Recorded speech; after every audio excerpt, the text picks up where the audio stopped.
దళిత యువకుడిపై మాజీ ఎమ్మెల్యే భూమన కరుణాకర్ రెడ్డి అనుచరుల దౌర్జన్యాలను మంత్రి అనగాని సత్యప్రసాద్ ఖండించారు.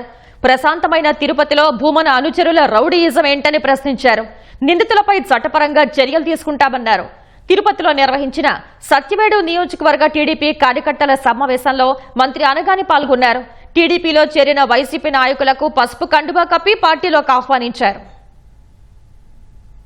మోటార్ సైకిల్ రెంట్కి తీసుకుని రెంట్ కట్టలేదనేసి దళిత బిడ్డని చిత్తబాతం చాలా బాధాకరమైన విషయం. మరి ఎవరైతే దాని కార్యక్రమాల్లో అనిల్ కానీ అలాగే జగ్గారెడ్డి అవ్వచ్చు, వాళ్ళు వెళ్ళి మాజీ ఎమ్మెల్యే కరుణాకర్ రెడ్డి ఇంట్లో ఉంటాం. నిజంగా అక్కడి నుంచి ఉదయం 4 గంటలకు అరెస్ట్ చేయడం అనేది నిజంగా చాలా ఆలోచించదగ్గ విషయం. ముఖ్యంగా ఈ బాధితుడు దళిత బిడ్డ ఎవరైతే బాగున్నాడో ఇంకా అతని యొక్క ఆచూకీ తెలియలేదు. అతని ఆచూకీ కోసం మనం ట్రై చేస్తే అతను భయపడి పారిపోయాడా, ఇంకా వాళ్ళ చెరలో ఉన్నారో తెలియట్లేదు. సో ఎవరైతే చేసిన వారు ఉన్నారో వాళ్ళు పోలీస్ కస్టడీలో ఉన్నారు. ఒక దళిత బిడ్డ ఏదో అవసరానికి బండి రెంట్కి తీసుకున్నాడు, డబ్బులు కట్టలేదు. కట్టకపోతే వేరే మార్గాలు ఉంటాయి తీసుకోవడానికి, అంతేగాని మనిషి చంపుతారా కొడతారా?